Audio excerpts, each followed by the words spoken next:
Good afternoon, everyone. Thanks for attending. Welcome to the 2024 National Issues Forum. I'm Dr. Kirsten Arbo, and together with Dr. Ian Sandler, we will be co-moderating this session today.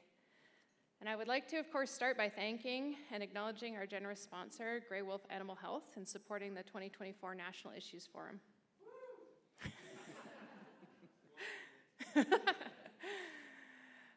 So I'm a veterinarian from Okotoks, Alberta. So for those of you who are not from Alberta, welcome. I am the Alberta representative on CVMA Council. I'm the council liaison with CVMA National Issues Committee, well, one of them, and I'm also a member of the CVMA Wellness Committee.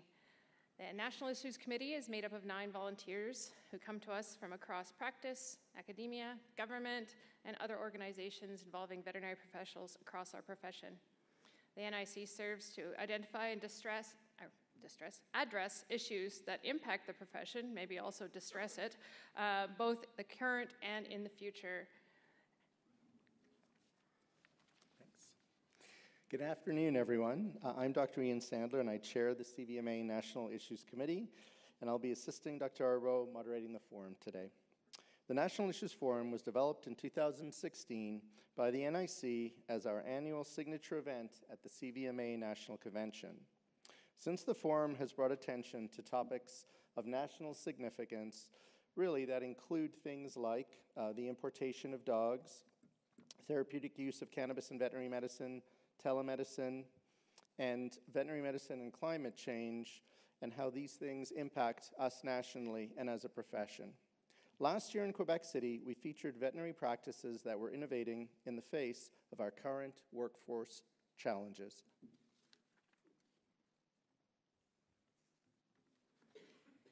So CVMA Council and the NIC are always looking for ways to ensure our members are actively engaged and informed on national and global issues. Membership surveys have shown that members are actively engaged in developing and shaping our position statements through the comment periods, and that these position statements are used both in profession and academia, impacting legislation. So they are an important part of what the CVMA and the other committees, such as the Animal Welfare Committee that develop position statements, involve. I do recall when this particular position statement was introduced, I was relatively new on the NIC, and they said that they really felt it was time for a position statement on AI, and everyone agreed and said it was such an exciting area of development and so many questions, and I sat there thinking, why do we need a position statement on artificial insemination? Like, that's pretty old.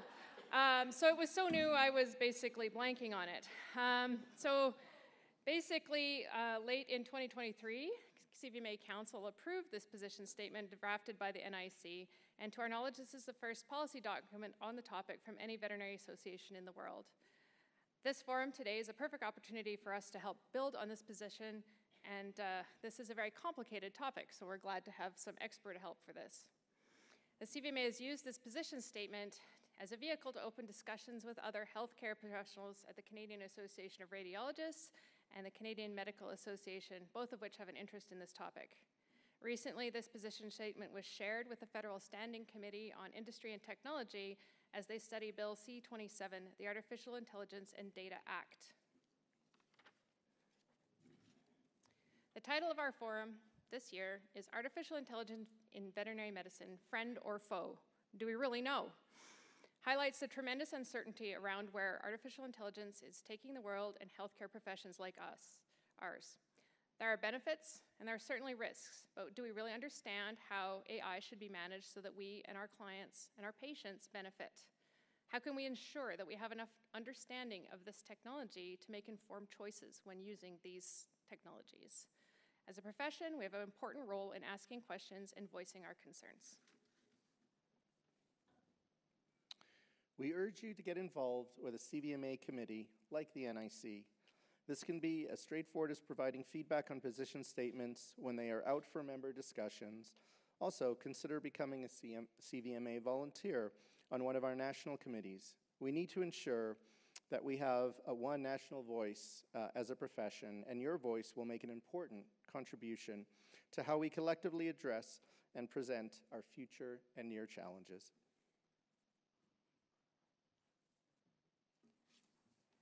So today's forum will consist of presentations by each of our 3 panelists, followed by a break at about 3:30.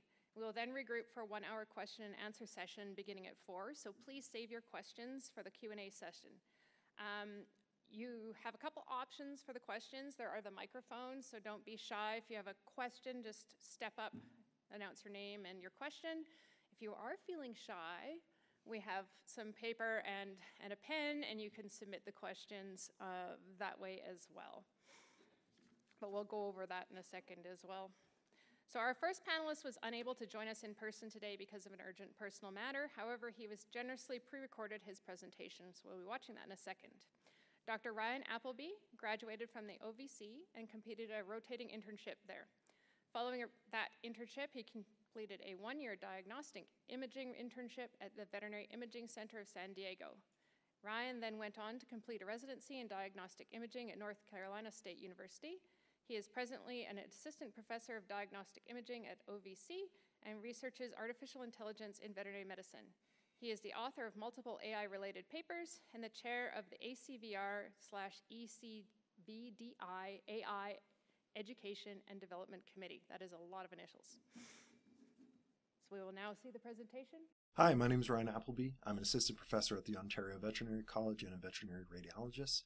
I'm going to talk to you today in this short presentation titled How Good is Your Second Set of Eyes? Or Why AI Should Be Held to a Higher Standard.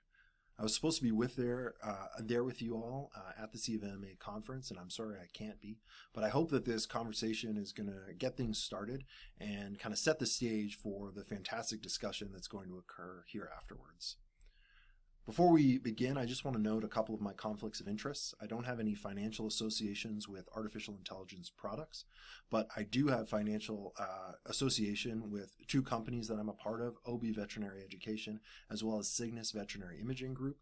And then I have affiliations with the Ontario Veterinary College, my employer, IDEX Telemedicine, where I'm registered as a consultant, and the ACVR. I am an ACVR Council member. I'm an associate editor of the journal Veterinary Radiology and Ultrasound, and I think important to this conversation, I'm chair of the AI committee for the ACVR. So before we kind of get into the meat of this, I want to let you know what my personal beliefs on AI are. First of all, I think that AI is going to fundamentally reshape our profession, and that we need to work collectively towards an ethical and transparent future for AI. But the challenge I see is that the current veterinary AI landscape is at best a collection of technology representing vast unmet potential, and at its worst, the unethical endpoint of unbridled capitalism. Big words, I know. So in this presentation, I'm going to walk you through a quick background primer on kind of where things are in the current state of affairs. I'm going to give you a better path forward for us and talk about kind of where we go from here. So in terms of the current state of affairs, I want to start by just offering a few very basic definitions and kind of how things fit together. You hear a lot of different terms when it comes to artificial intelligence. And AI is kind of like this broad, overarching concept. You can think of it as kind of like the biggest of all the nesting dolls. And within that concept of artificial intelligence, you'll encounter another of other terms. The most common one is probably machine learning, which is a subset or type of AI. And within machine learning, you'll often encounter artificial neural networks, which are where a lot of common modern machine learning algorithms occur. And those occur in the form of deep learning. So these are all kind of things that fit together, but it's nice to think of them in this way where AI is kind of the big overarching category, but then there's a lot of things under the hood there. I think it's important that we kind of talk about AI in different ways. We need to stratify the risk associated with AI without really talking about all AIs equally. If we get into discussions about AIs and we start referring to large language models like ChatGPT in the same way we're referring to the diagnostic tools that are offered by some of these radiology companies, we're really comparing apples and oranges, and the types of things that we need to be concerned about are completely different. So it's really important that we think about these from a low to high risk. When we talk about low risk AI systems, we're talking about things that are about efficiency and workflow. This is things like scheduling, billing, inventory management.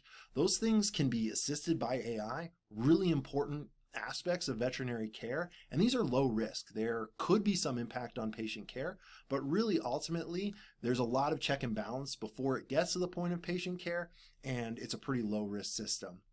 Medium risk systems might be ones that assist in diagnosis. So these could be clinical calculators, triage tools, symptom checkers, and even medical scribes that we're starting to use, depending on how much human oversight we have. Really depends on the amount of risk associated with those, but these would qualify as a medium risk system.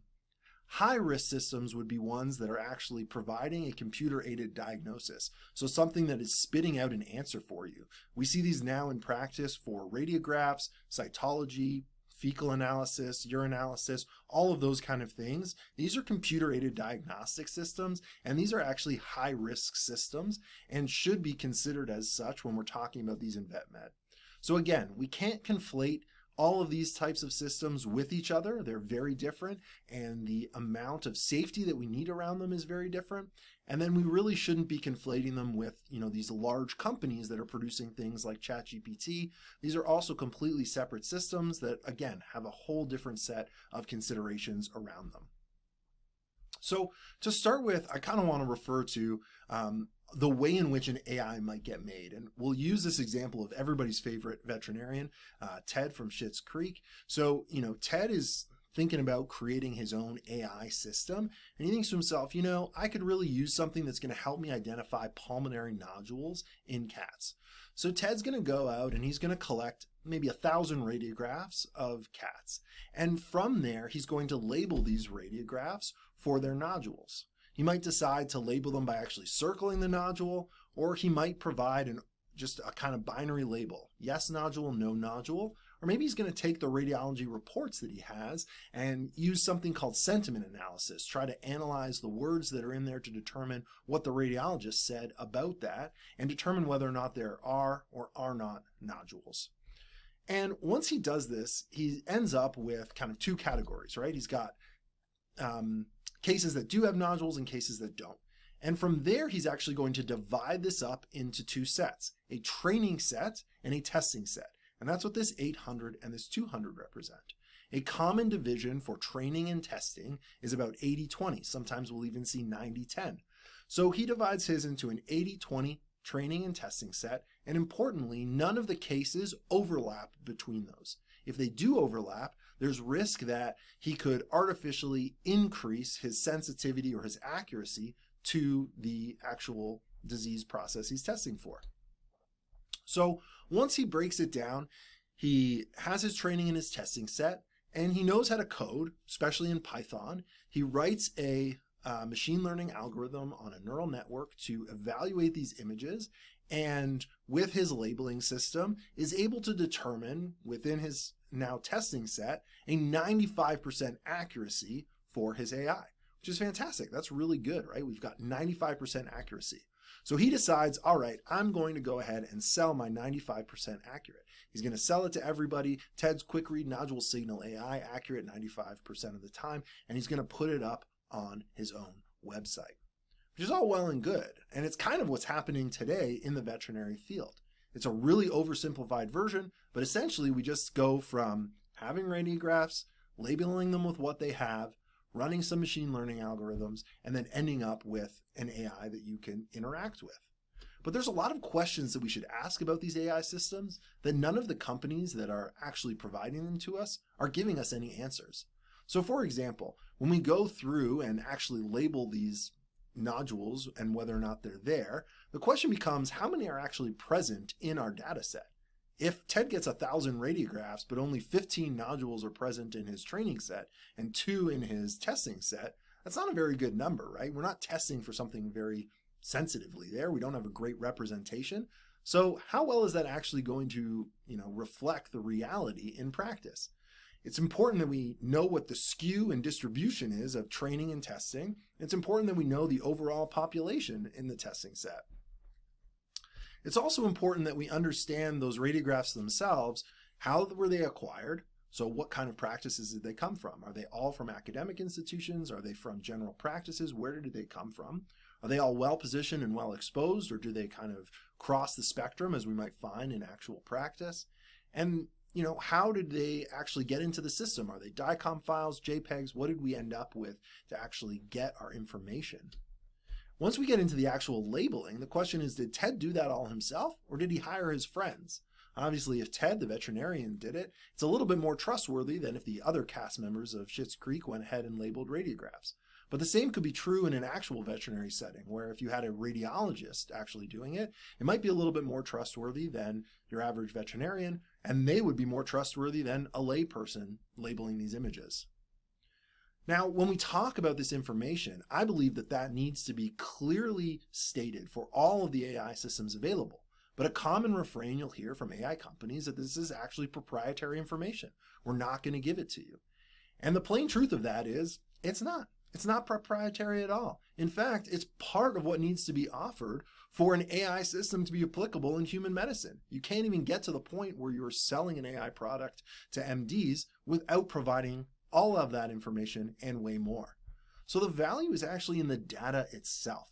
It's not in, the setup of the data or how it was done. Those are just important pieces of information to be able to understand how the AI works.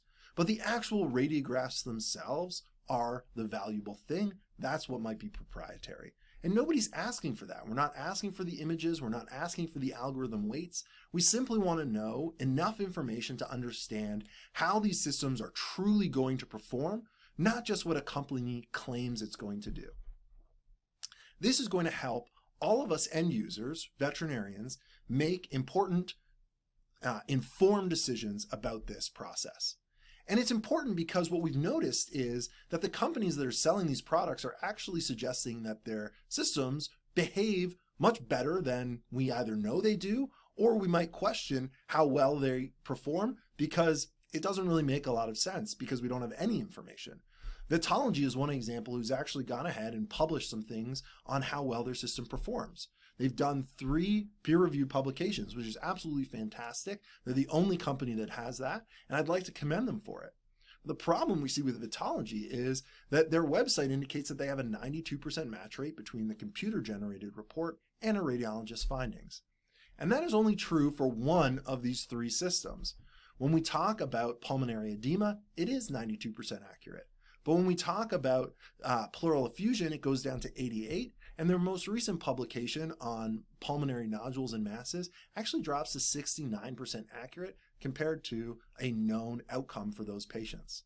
That's a big difference from 92%, and it's something that I think is really important for everyone to know. It's up to 92%. It's not always 92%. When we think about AIS's rapid read, we also find some pretty robust claims. They say it's up to 99% accurate.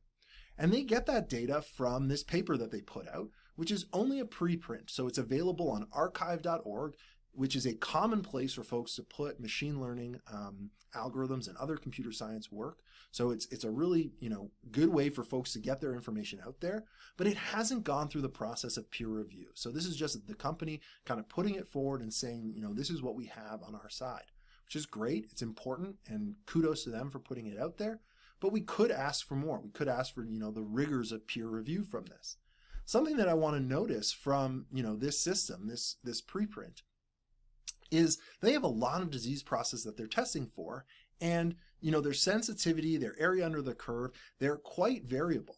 And for some of them, like these systems that have 0% sensitivity, or maybe even an NA, these are things that they don't have enough information to be able to tell you about.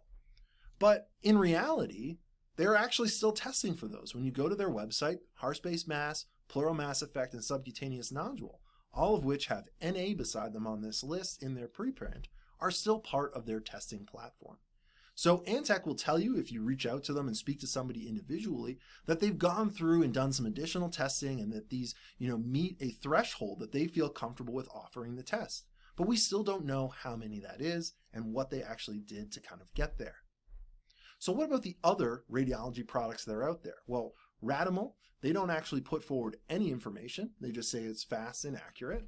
SignalPet claims that they have the largest database and that they're 99% accurate, but provide no information about what that actually is.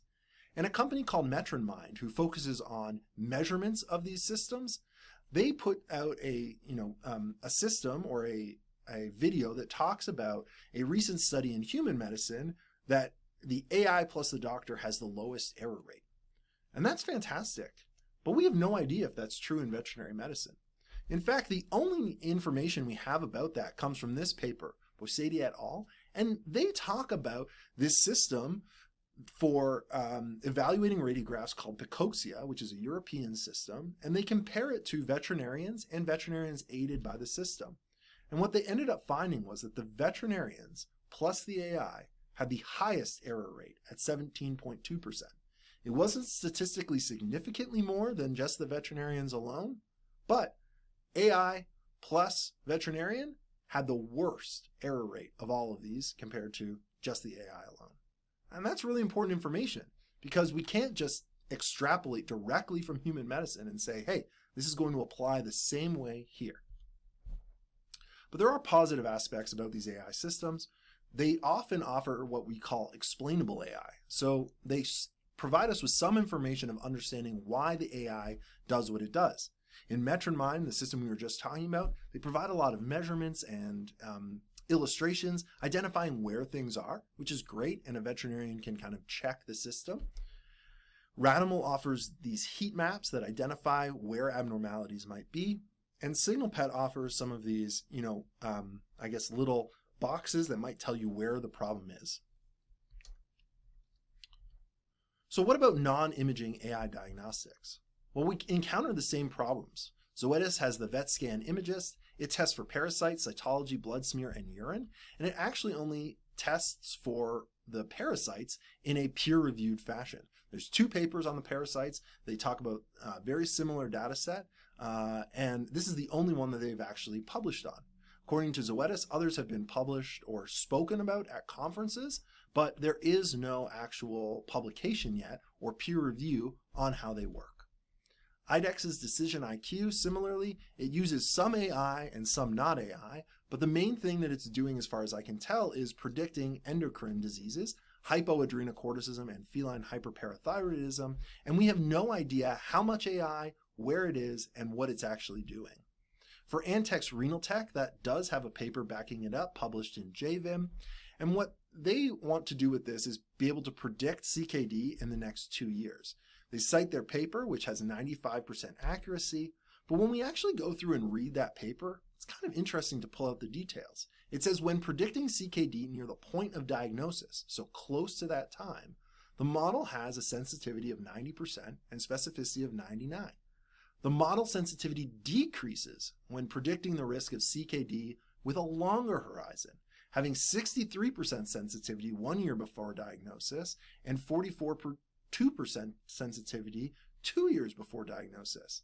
However, the specificity remains around 99%.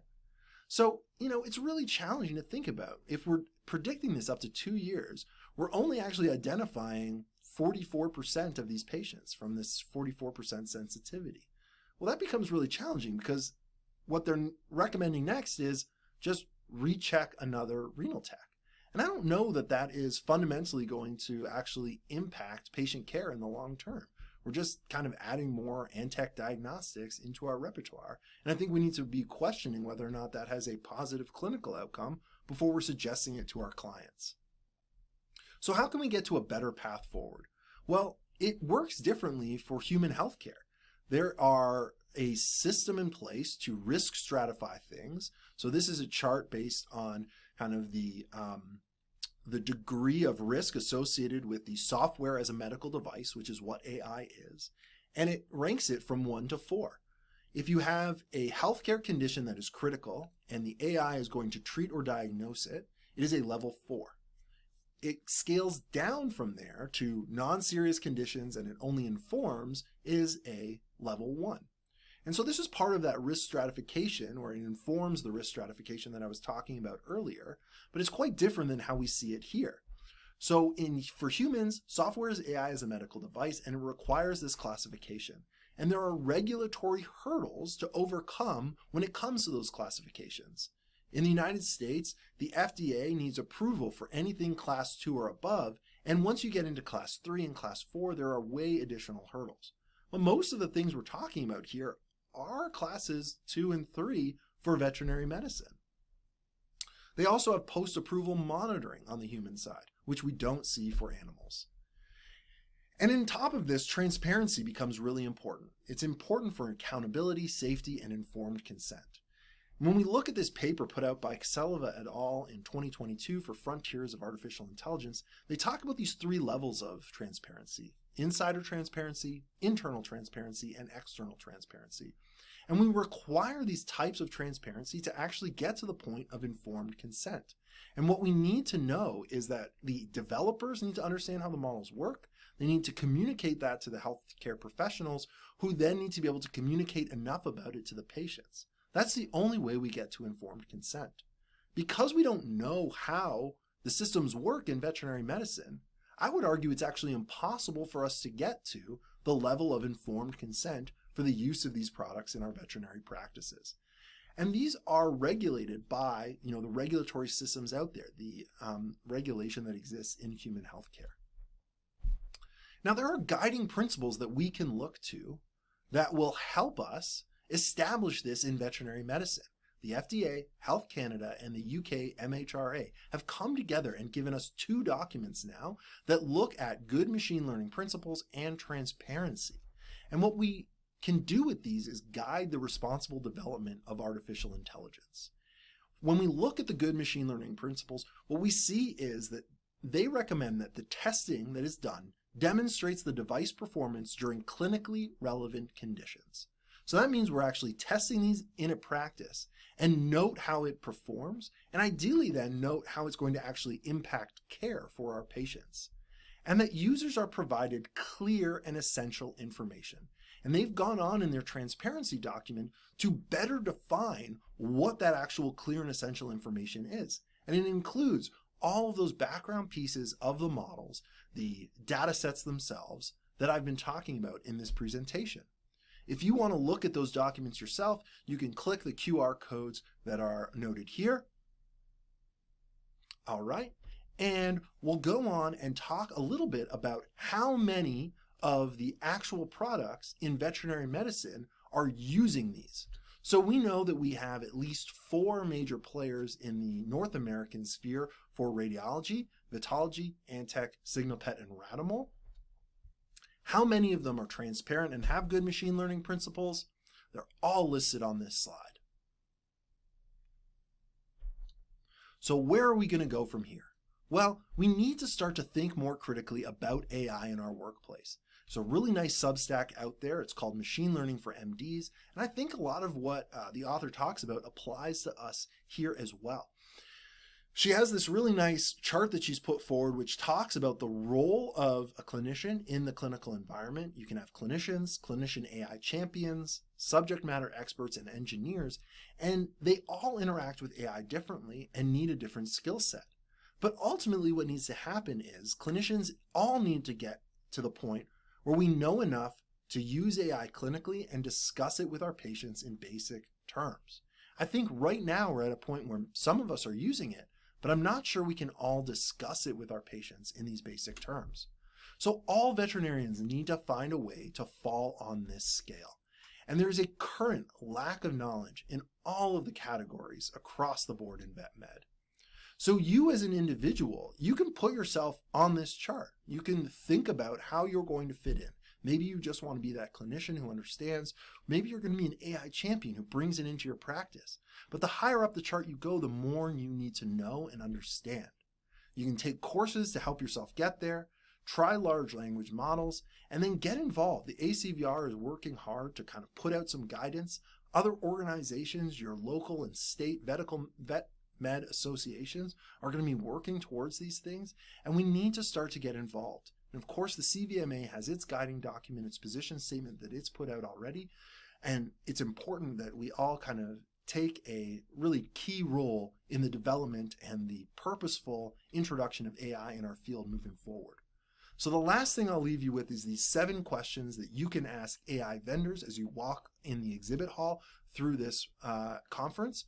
You want to know who's involved in their product, what does it propose to answer, what methods the AI uses, how it was trained, how it was tested, how did it perform, how can we monitor its performance in our practice, and that's it. You can take a picture of this, Take it with you through the exhibit hall, and I thank you for listening.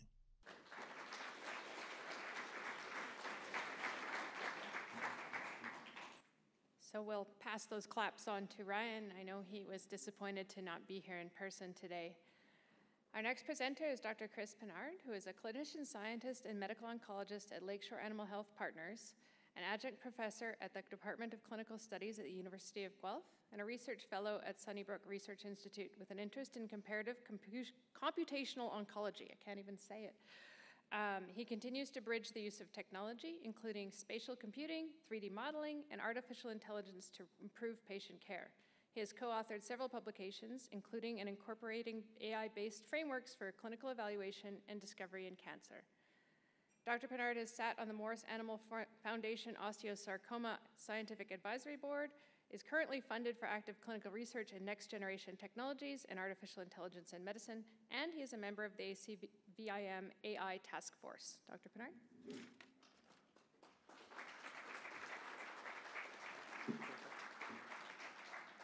Thank you so much for the introduction, and thank you all for having me here today. I'm really excited, and I think it's a really important position that the CVMA has taken to talk about AI in veterinary medicine. So I'm going to be talking today and really speaking from an oncologist lens, but I really hope it will apply to everyone in this room. And we'll really talk about the high stakes of that integration of AI into the clinic. So just a few disclosures to start. First and foremost, I am funded by the American Kennel Club, Canine Health Foundation, as well as the OVC Pet Trust for augmented reality and AI-based research. And I do have a financial interest and am currently the CEO and co-founder of a health tech startup called Animal Health. So before we go into the weeds of AI, I wanted to talk a little bit about the history of AI. A lot of people have thought that the large language models like ChatGPT is really sort of the first up and coming of AI. But it actually dates back all the way back to the 1950s, where Dr. Alan Turing developed the Turing test, which was a way for computer engineers to effectively determine if effectively a computer was not sentient, but intelligent. In addition to that, about a year later, he actually developed a chess program that could actually play chess against a human player. The problem was computers at that time were not smart enough or powerful enough to run the program. And then things sort of phased out. In the 1970s and 80s, we saw high computational cost with very, very poor performance, which meant that AI kind of went away for a little bit, and that's what's called the AI winter. But then in the 1990s and 2000s, we saw the adoption of the internet, rapid adoption of home computing, and now the cloud. And in 2016, Google DeepMind, which is a subsidiary of Google, actually developed a model called AlphaGo. And it played a popular board game called Go, some of you might know it, against a world-renowned player named Lee Sedol. And what ended up happening was the AlphaGo actually beat him, and it was the first time he'd ever been beaten. There's actually a great documentary called AlphaGo on YouTube, if anybody wants to watch that tonight with some popcorn. And that's actually visualized this sort of transition in the graph on the left from The Economist. And I want to reiterate that that graph on the left is a logarithmic scale. There has been an exponential decline in the cost of computing over the last several years. And that's really also kind of coincided with this increase in AI. And I did a simple Google Trends search on the right, anybody in this room can do that, and looked at the topic of artificial intelligence. And what you can see is, well, really since the release of ChatGPT, but to the public anyway, this sort of exponential growth of interest in artificial intelligence. And I certainly cannot take credit for either of these photos or even the analogy I'm about to use, but I really love these two photos, and especially as it pertains to veterinary medicine at this point in time. The story goes that back in the 1900s, there was still a lot of horse and buggies running around New York City. City planners were having problems because there was literally too much horse feces and they didn't know what to do with it. But on top of it, the economy was actually booming because there were a lot of businesses that were focused on horse and buggies and managing horses, managing buggies, repairs, all those kinds of things. But what they didn't prepare for and they didn't know was there was about to be a revolution, which was the automobile. And I think right now, veterinary medicine is kind of sitting right in the center of this. We're seeing more and more AI platforms enter the veterinary space, and we seriously don't know what to do with them. So we need to think about that for a moment. I do want to introduce some general AI concepts as well, similar to what Ryan was providing earlier. One is a neural network. You've probably heard that term before, and this is actually a lot of the times the way machine learning models actually work. And they're called neural networks because they mimic how we think. So if you think of the input layer, which is really us going into an appointment, extracting data from the client, extracting data from the patient history, the CBC, whatever else you take in, you run your own little convolutional neural network in your brain to ultimately come out with the output layer, which is the clinical decisions that you make every day. And it's as simple as that. You don't need to think about it any more further than that. There's also some concepts about overfitting and underfitting, and I specifically want to focus on overfitting for a minute as it comes to model development in AI.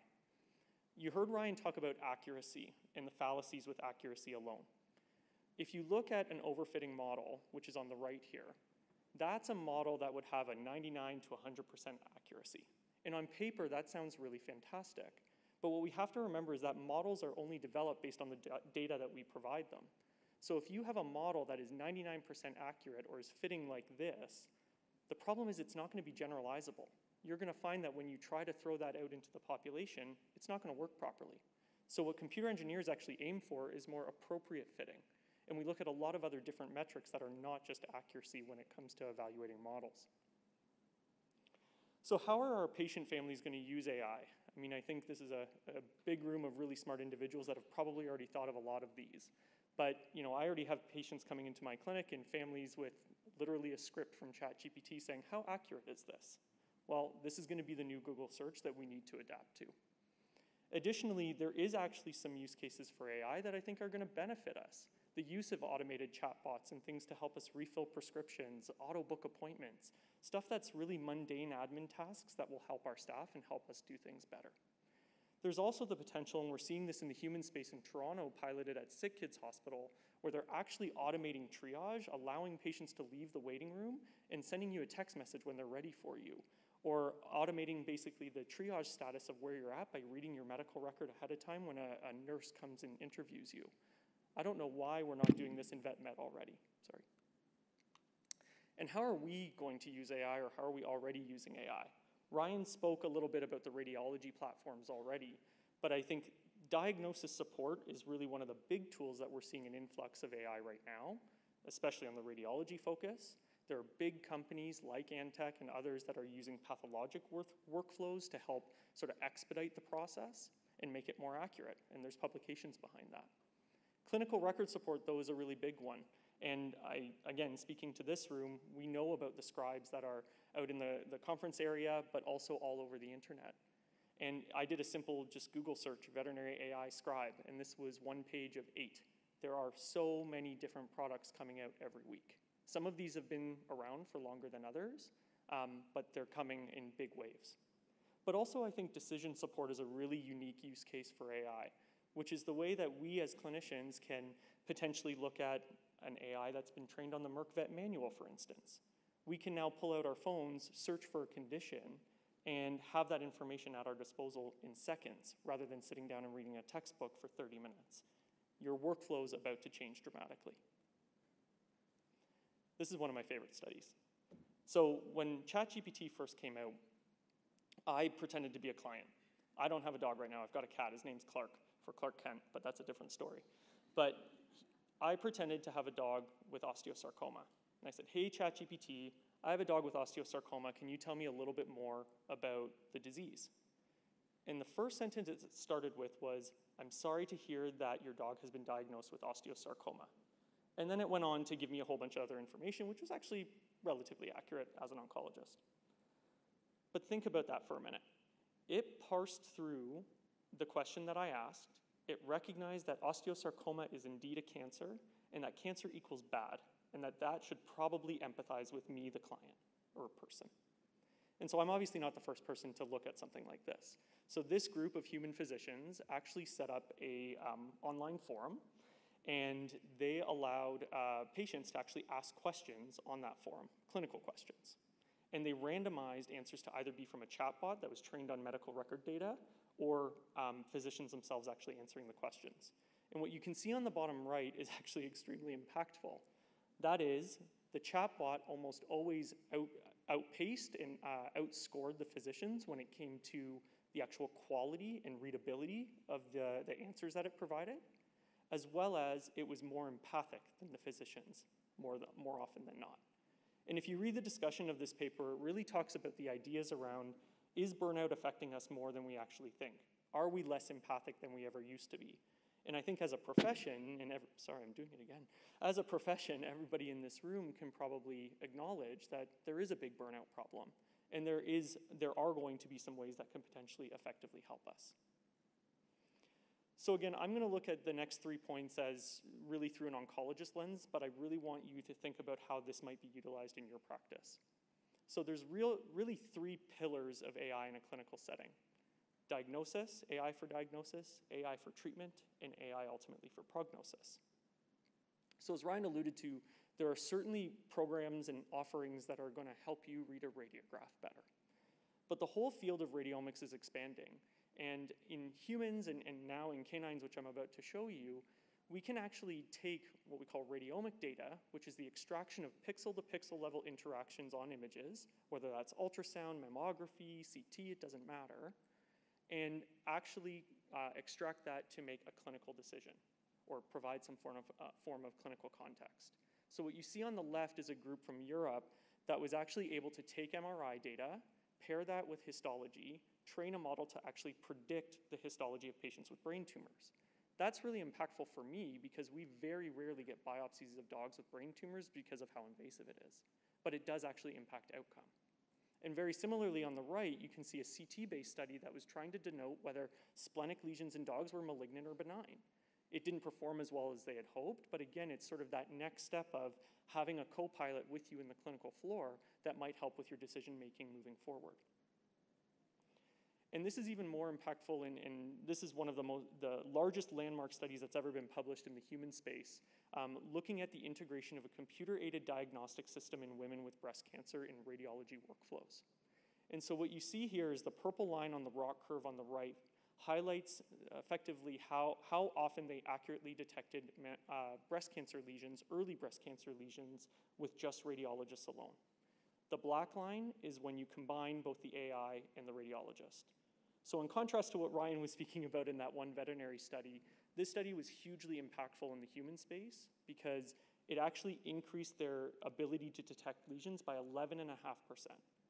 So if you're one of those patients in that 11.5%, they just saved your life. And we're actually looking at similar modalities, myself and Dr. Appleby, as well as other groups from the Ontario Vet College and Sunnybrook Research Institute, looking if we can take these same sort of features from CT and predict lymph node status in dogs with oral tumors. We know that doing head and neck surgery can be extremely morbid. It leads to a lot of lymphedema and other things as well. And so if we can pre-predict the histology of a lymph node, we might actually reduce the surgical morbidity in a patient. And we did this. We did this in 200 lymph nodes. And when you first look at the sensitivity, specificity, yeah, it looks like we have a lot of low false positives, which is fantastic. We're good at picking out positive lymph nodes, right? Wrong. The problem with this study is that we have a lot of false negatives, and effectively we're doing a little bit better than flipping a coin. That probably speaks to some of that overfitting that I was talking about earlier with a small patient data size. And we need to work a lot better, not only individually and on model development, but also as a group and community to making sure that we're harnessing larger data sets together. This is another great study talking about comparative AI. So comparative oncology obviously being the translation from dogs and cats to humans, but this is using AI in dogs and translating it back to people. And what this group from Europe did was they actually took a canine breast cancer data set and counted mitotic figures, and they trained a model to do that for them. And they said, hey, why don't we try that in women with breast cancer? So they took a breast cancer data set from humans, and they just simply let the model run free. And with relatively good metrics, it actually performed pretty well, which is kind of interesting. So what about for treatment? This is a really busy slide, and I apologize for that in advance, but some of you might have heard of Impromed. It is a private company. I don't have any affiliation with them at all, but they are one of the best published groups in oncology right now that's actually looking at the use of AI for drug sensitivity. And what you can do now is you can sample a dog's lymph node with lymphoma and send that out to them. And they not only do in vitro testing, but they have an AI algorithm as well that works alongside to predict the patient's sensitivity to certain drugs. And what they followed up with in the second study at the bottom there is effectively saying if patients actually followed their dictated protocols, did they do better than patients that did not? And the answer is yes. By matching patients, so patients that actually followed their protocol, which is the orange line on the Kaplan-Meier curve at the bottom there, you can see a very big disparity between the survivors and how long they survived. This is another busy slide, and again, I apologize for that, but this is another comparative study done in osteosarcoma from the group from the NIH, Amy LeBlanc's lab. And they effectively look at canine osteosarcoma because we know children develop osteosarcoma at a lower rate in humans. It's much more rare than even dogs. And so there's actually a lot of translational work going on between the two. And to put it simply, they effectively have different histologic subtypes, and they trained a model in dogs to see if they could predict that subtype and tried to apply it to humans. Quick answer on the bottom left is yes, it actually worked pretty good. But what was more interesting was the graphs on the right. And that is that they did what we call unsupervised learning. That's where they say, hey computer, here's a pool of data. Can you start clustering and analyze patients together and tell us if there's any differences between them? And what we find in the clinic is there are certainly patients with osteosarcoma that fit the mold, a median survival of about 1 year with the typical treatment plan. But there is a subset of patients that I see every day that does horribly. They pass away very quickly because their disease progresses quickly, and we don't know why. There's no clinical factors that associate with outcome. But what this group proved is that by using unsupervised learning, they found that group. We now know that there's a group that does perform very poorly. We don't know why, but now AI has been used as a tool to help us investigate something further that we don't quite understand. The other thing that we looked at in terms of comparative AI is actually translating language models to the veterinary space. ChatGPT aside, this is actually the paper on the top left is a publication from the University of Toronto, and they used what we call a named entity recognizer. It's a form of language modeling where you can allow the language model to read a PDF, and it will find the word or entity, which in this case is carcinoma, and then ultimately categorize that entity based on a set criteria. So it does it for a bunch of different types of words. This was a medically trained NER, and we effectively just wanted to say, hey, if we take this from a human medical space, can we translate it to a canine space? And so myself and Dr. Andrew Poon on the bottom there, we went through and annotated this individually over 1,000 data points and a lot of coffee, and we compared our results compared to like myself and the intern compared to the AI. And again, busy slide, but the take home here is that it seems to do a very good job at categorizing words. That match seems to occur very well, but its ability to actually extract the right words was very, very poor. So the take home from this is that, once again, translating from one domain to another doesn't work. We need veterinary language models. We can't just translate one to the other, and nobody's doing that right now. So I'll just very quickly run through these slides because I think Ryan did a very good job of going through a lot of them. But we do have to remember that every single one of our models is based on our data, what we put into the system. If we put a crummy data set in and try to develop a model, we're going to get a crummy model at the end of the day. So garbage in, garbage out. We also know that, yes, they're computers, but we are humans, and we as humans are biased. We have a lot of bias in everything we do every day. There's a lot of racial and systemic bias that goes in, especially in the human space. There's treatment-related and hospital-related biases, and even clinician-to-clinician bias that gets introduced to every single one of our medical records and clinical decisions. And that then impacts the models that are being developed. And that couldn't have been shown better than by this study. So this was a group from MIT and the University of Toronto, and just bear with me for a moment. They effectively wanted to develop a model that could determine race by simply looking at chest radiographs from a human publicly available data set. And just so you know, these x-rays, all the metadata, anything that could have pertained to race, other than somebody actually labeling it at one point in time, was wiped from the record, okay? So what they did was they developed the model to determine race, and they did so pretty well. It worked. They could do it. But then they said, well, hey, if the model works that well, what if we actually change these images? What if we make them more blurry? What if we make them brighter? What if we make them super dark? What's really scary is the top right, E, is still that radiograph below it, okay? But they've made it really gray. It's a gray box. It doesn't look like a radiograph. The algorithm was still able to predict race based on that gray box, and they don't know why. So what questions should you ask yourself if you have anyone coming to you with a potential AI system? A lot of this is reiterated from Ryan, and I promise he and I did not pre-plan this, okay? Transparency is absolutely key, and I don't think he or I can enforce that enough. There needs to be transparency from these systems as they enter our space. You need to ask, what data was the model trained on? And more importantly, how is that model actually going to perform on your hospital or your data? A lot of these systems we find, there's a lot of recommendations now from organizations as to how you should be modeling or evaluating the model moving forward. But there's a lot of these companies that have no ability to come in and say, let's hang out with you for a week and show you metrics on how the model's performing. They need to be able to do this for you if they're going to be selling you a product. Do they have any published data? I can tell you right now, every single one of the AI scribes I showed you does not have a single publication or any idea about the idea of how that actual model's working or what they're using. Did they account for bias? Do they know what bias is? What if the system is unreliable? Who's at fault? And that's maybe a bigger question, but ultimately, what's their rules? If it makes a mistake and you make a clinical decision, are you on the hook? Is the patient on the hook? Or they're dead, so who's going to jail here? What are they doing with your data and who owns it? Your data, like Ryan mentioned, is very, very important. If they don't tell you what they're doing with your data as you subscribe to their software, you better know it, because that's really important. And then also, what privacy measures have been taken? In humans, you have to be HIPAA compliant before you can even sell to any sort of physician. We don't have those measures in veterinary medicine, as you all know.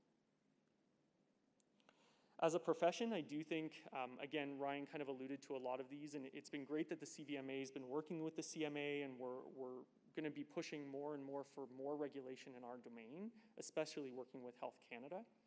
But I think one other question that we do need to ask ourselves too, especially when we look at comparative AI, we all know euthanasia is not that commonplace in the human realm, but it is for us. And nobody's asking the questions of how do those euthanasia decisions also impact the potential model development and also how well a model will translate from hospital to hospital, demographic to demographic, or from canines to people. And this is one other new concept that, of course, I'm just going to introduce right at the end, but there's something called synthetic patient data, which I think you're going to hear more and more about. ChatGPT is a generative model. It creates new data in the context of whatever you're providing it. We in the veterinary profession are fraught with small data pools, which we all know, and I've mentioned a few times now. And it sounds great on paper that we might be able to take 30 cases and exponentially increase that to 2,000 and now have some excellent statistical relevance. But we also have to ask ourselves the question of, well, if we talked about those 30 patients being extremely biased in one regard, how does that bias inflate as we go to 2,000 patients? So in summary, AI is here to stay. It really is the next revolution, and I say that candidly in the sense that you are seeing and are going to see AI hit every facet of your life, every day, every business out there, and not just medicine. We need, as a group, to continue to educate ourselves. We need to chronically evaluate and iterate, change the systems, make sure they're changing themselves, and make sure the regulation's changing as well, and be critical. Ask the questions, ask the 7 questions that Ryan provided you today, and don't be afraid to engage with the community. Oh, sorry. I don't know if I could go back. But thank you for your time. That's it.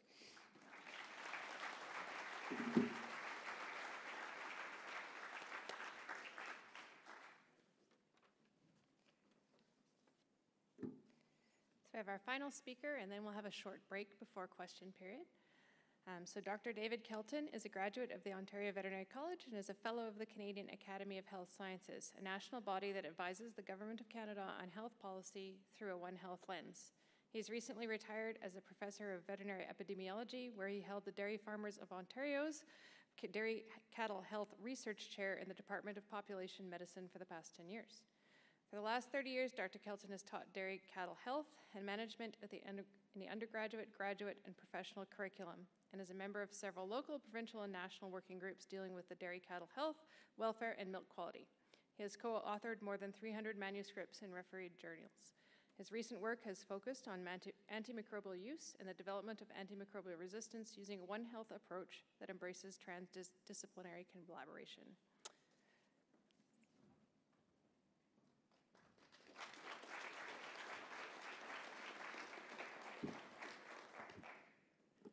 So thank you very much for the invitation to be here. And as you can tell from that introduction, AI in terms of artificial intelligence isn't necessarily my life, but it's something that impacts my life and has impacted my career. In fact, when I was invited, I thought AI meant artificial insemination, but that would probably have been a better fit, although Kristen stole my thunder on that comment earlier. So. I want to change the topic of conversation just a little bit, but that's not to say that I don't completely concur with what Ryan and Chris have already presented and completely agree with what they've presented.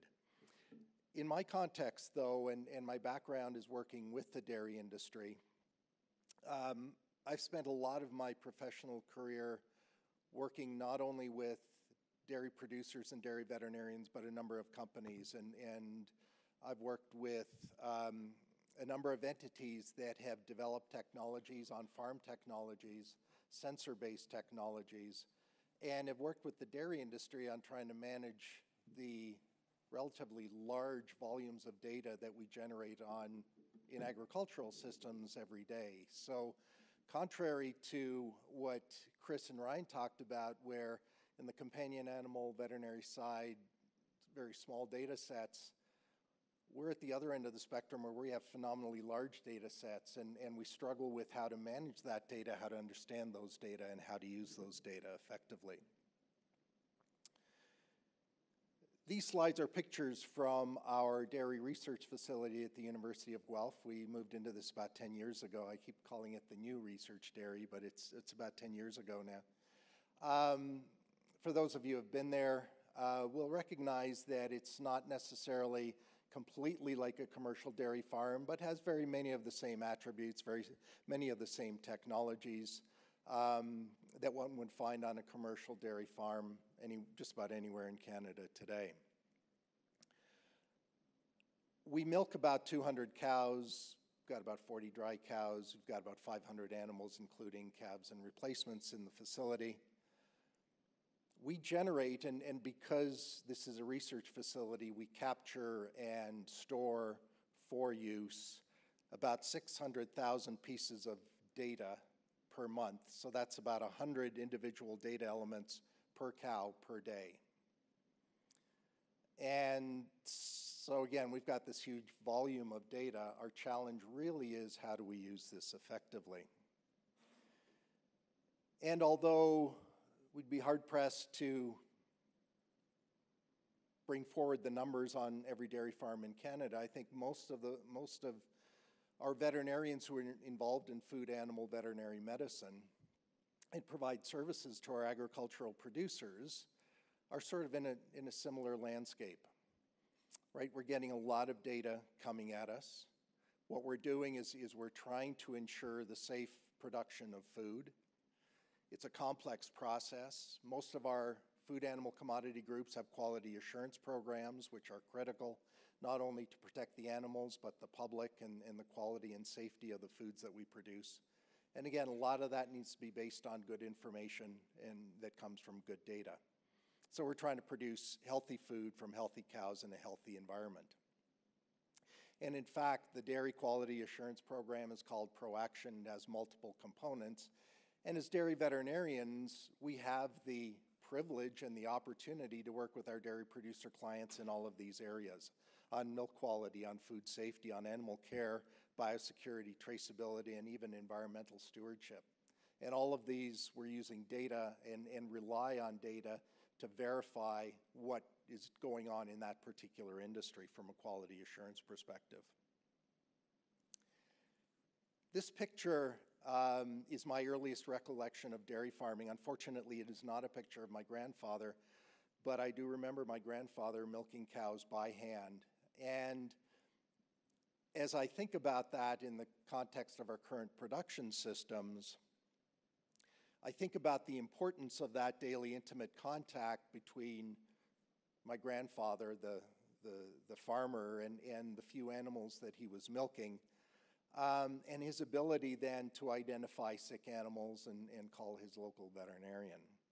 And he was using sensors. He was using his eyes, his ears, his nose, his fingers to identify abnormalities in the cows that he was interacting with multiple times every day.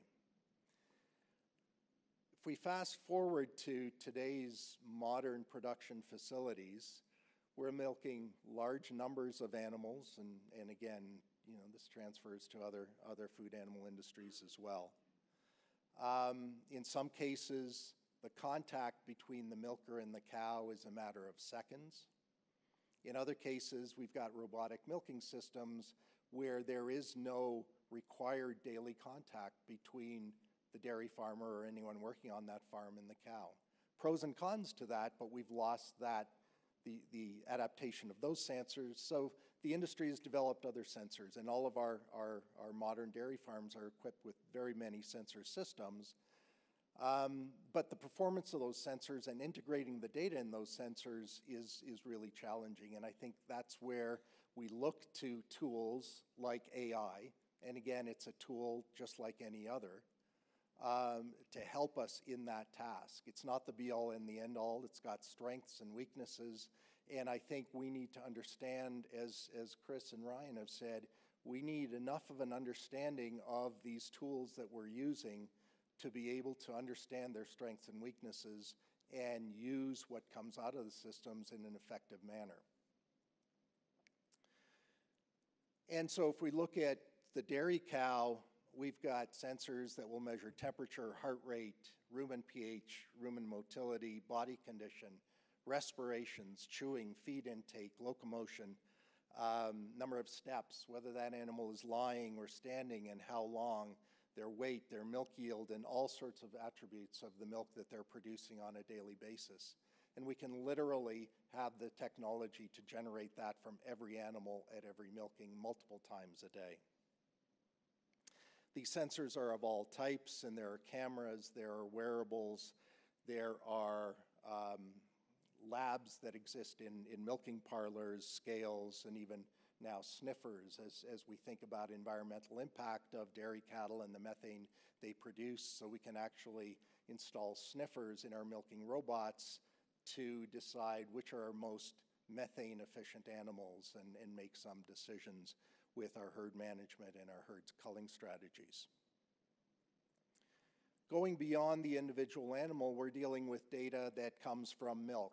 So milk samples we collect and send to labs, which have been traditionally done for milk recording purposes and payment purposes, looking at fat, protein, and lactose. Through spectral analysis now, there's unlocking a whole array of things that we can measure, from cell counts to urea to fatty acid composition of the milk from each cow or each herd, free fatty acids and other indicators of health and performance, efficiency, and so forth. We have genomic analyses and genetic analyses where we will feed into selection criteria. We're already selecting in our Canadian dairy herds for things like disease resistance. And now we're the first country in the world to actually have selection criteria for based on methane production. And then again, these sniffers and all these new technologies coming to the forefront. The challenge that we have is trying to understand and trying to use these data that are abundant for us. And the example that I come back to is some work that I was involved with one of my early graduate students 15, 20 years ago, where we said, all right, we've got these wearables, right, similar to our Apple Watches and so forth. We've got wearables on cows that measure steps, whether cows are lying and standing and so forth. And we've got camera systems. And we asked the question, well, can we identify lame cows? We know lameness is a problem in the dairy industry. We need help in identifying lame cows so that we can intervene earlier. And so we did a fair amount of work. And the challenge that we ran into is what we were really measuring is locomotion, how that animal is moving. And we could do that very well. But the challenge is that if a particular cow on a particular day moves in an abnormal fashion or an unexpected fashion or differently than she did yesterday, well, that could be due to a number of different things. It could be when that measurement was taken relative to udder fill. A cow with a big full udder will walk very differently than a cow after milking. Injuries, uneven and slippery floors, cow interactions as we introduce new animals into groups, whether they're in heat or not, and so forth. And what we're really trying to do is to get rid of all those other background reasons and trying to identify those cows that have hoof lesions that we can perhaps intervene with earlier and prevent them from progressing. And with most of the technologies that we had, we really weren't able to get rid of all of this background noise. So we were able to really do a decent job of saying, well, cows that are lame and have hoof lesions move differently than cows without. But as far as building predictive models, it really wasn't very productive. And so what we really need is to be able to harness all of these other data and say, okay, if I've got a cow that's moving abnormally today and versus yesterday, what else do I know about that cow? Is she in heat? Is it hot and humid today?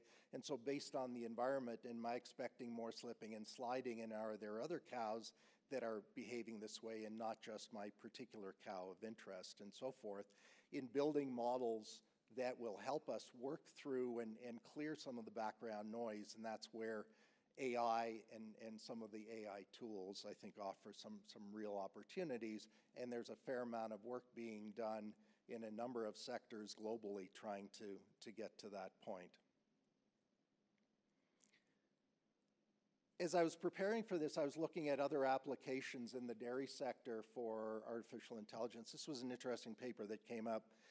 Some work done predominantly in Brazil because they worry about endemic anaplasmosis, and they built a model using AI to try to detect animals with anaplasmosis based on a number of sensor inputs. And, you know, I thought in our context, well, we don't have anaplasmosis, but what if we did? So as veterinarians, you know, we often think, well, common things are common, but how do we, you know, hope to detect that first case of a foreign animal disease or something unusual that shows up in our herds? So can we take an algorithm, an AI algorithm that was developed elsewhere where they have a lot of these cases, they have the data, they have both the positive and the negative diseased animals, where they can build effective models, and can we then apply them in our circumstance?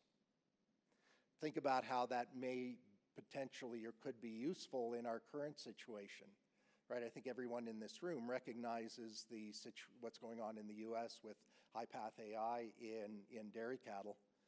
I would argue that it's not if, but when it shows up in Canada, and how will we recognize it? Talking to herd veterinarians in the U.S., they say, well, you know, it's pretty obvious now. We see that dramatic drop in milk production, but we also recognize that other things cause that. And so we had a lot of herds that likely went and had this particular disease go through them that we didn't even recognize. We attributed it to winter dysentery and other things. So is there a role for AI in developing models or thinking about how we might detect some of these things more quickly and earlier? I think what we aspire to when I think about AI in dairy production systems is that we have all of these sensors, and we can build decision algorithms that ultimately will lead to some kind of action, some kind of validation, and then that data feeds back, and we improve those models over time. Where we're at currently are some pretty piss-poor models, and Henry Seeland and I were talking about this earlier this morning. Back about 20 years ago, I was invited to a meeting in Denmark, sponsored by FOSS. They are one of the major manufacturers of milk analysis equipment globally, lab equipment predominantly at the time, and they were saying, well, we want to take this technology to the farm, and you know, what are some things that we could do, and how could we do this? And we talked about a number of options, and eventually led to the development of Herd Navigator. And Herd Navigator measured a number of things in milk, fed it into a decision algorithm, and then suggested that a cow had either mastitis or didn't, ketosis or didn't, was pregnant or didn't, and so forth. The problem that we had is this was a very relatively simple deterministic model built out of a data set that was generated on one farm in Denmark. And it worked really, really well. And when they brought this technology to North America, all of a sudden it became available. Farmers bought it, as farmers are wont to do, and they said to their veterinarian, look at this great toy I have that's going to help me, it's going to help you. And we quickly realized that, hold on a second, it's generating a lot of false positives, false negatives. I'm not sure that we buy into this system. And we went back and we said, well, you guys have done a good job of developing this particular model. They published all of their models and their decision algorithms, and I give them great credit for that. But they never validated it in a much broader landscape. And so the herds that we were trying to use this on in North America, different breeds of cows, different management, different nutrition, the model just didn't work. So how we get beyond that, well, again, and Chris and Ryan have talked about that. I mean, there's value in pooling data. There's value in these larger data sets. So can we pool data from multiple farms, multiple cows? And again, challenges associated with that, how those data are collected and so forth, how they're annotated. In other words, do we know which animals had a particular disease or not? Because we're not necessarily just relying on veterinary diagnosis, but we're relying on the observations and ultimately sometimes diagnoses of our producer clients. So take into account what Ryan talked about, different people sort of with different disease definitions, and we take it even a step further. But I think there are some opportunities here, and I remain somewhat optimistic. So, what might we be able to do with something like ketosis, for instance, in a robotic system where we have a lot of sensors and we can measure milk, is that perhaps that decision algorithm ultimately says, okay, this early lactation cow has clinical ketosis. We're going to reduce her milking permissions for a week so that she's not milked twice a day but only once a day, and we're going to give her some propylene glycol in the robot as she comes in to be milked. And again, that has incredible potential, but we've got a long way to go to get there. But we're seeing a lot of application of AI in the dairy space, and again, just did a quick search of the literature and what's been published in PubMed, and certainly not surprising, a lot of growth very recently. So I would argue we have the technology, just like we have the technology for driverless cars. We don't see a lot of those on the road yet. And I think 10 years ago we were told we're on the cusp, right? We're a year away. I was at a meeting in Pittsburgh, bovine practitioners meeting, and happened to get a ride back to my hotel in an Uber that was a test car for one of the driverless automobiles. There was an engineer in the car, and as we drove down the road, we were in the right-hand lane, and we'd come to a parked car, and this car would move out and go past the parked car and then back in. And we went for about 5 miles doing this, and the technician says, yeah, well, the rules of the road, you stay as far to the right as possible. If there's an obstruction, you move to the left. And I said, that's not very efficient. He goes, absolutely, and we're working on how do we program that, especially when we allow parking on some streets at certain times of the day and not other times of the day. So it was really quite an interesting conversation, and sort of one of my original exposures to some of this type of technology. Again, I'll just end with some cautionary notes, and again, echo what Ryan and Chris have already said. There are issues around data ownership and use, right? Especially if we're relying. It's one thing if we've got patient data in a clinic. How about data on a farm? And does the farmer own that? Does the company that sold them the equipment owns that? A lot of discussions about ownership, about compatibility across different platforms. Having those data of high enough quality that we can actually, with some confidence, pool them and use them to then feed into training models for artificial intelligence.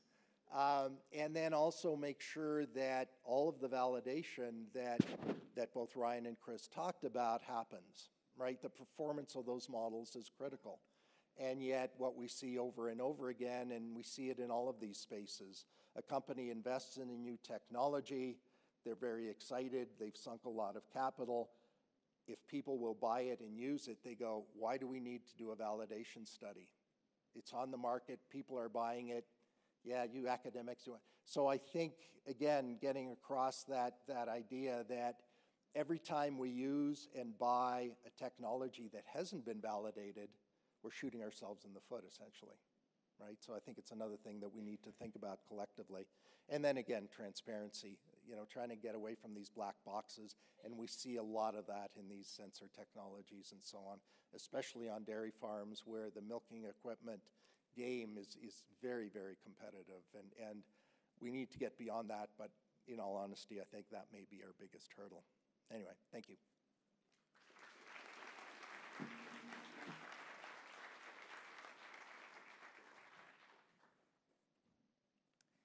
Thank you very much for our panelists, Dr. Appleby, Dr. Pinard, and Dr. Kelton. Those were very, very interesting topics. So welcome back. We have two of our three panelists here to help address any burning questions you have on AI. Dr. Kelton has volunteered to take on the artificial insemination questions as well. I want to say again a very big thank you from the National Issues Committee to our generous sponsor, Grey Wolf Animal Health, who of course is focused on helping veterinarians meet the needs of their clients. So thank you so much for that company's sponsorship. I would like to remind everyone that after this question session at 5 o'clock, there's a welcome reception down in the exhibit hall. In an exhibitor bag, you do have a free drink coupon, so make sure you show up to use that. So we'll throw it open. If you do have a question, there are microphones in the middle of the room, so you can head on up to the question, maybe tell us your name. If you want to say where you're practicing, that's great, whatever you're comfortable with. And if you have secret questions, we have our paper up here, and you can grab one and send us an anonymous question. Sorry, I'm talking again for those who weren't in the morning session. My name is Matthew. I'm a student from the University of Calgary's Faculty of Veterinary Medicine. Thank you very much to our speakers. My one, major question for Dr. Pinard, you mentioned that you kind of made a comment at the end of your lecture that AI will not replace doctors, but doctors that use AI will replace those who don't. But then all three of you mentioned the importance of transparency and know where your data is going and know where their data is coming from and all this. But when the data is either obfuscated from us or just never delivered or given to us in a way that's nonsensical, how are we supposed to be critical thinkers about it? And sort of necessarily, if you can look to the future, where is the inflection point where these scribe programs and the radiology programs and the diagnostic tools actually become usable for us in the field? Can you guys hear me? Yeah, okay.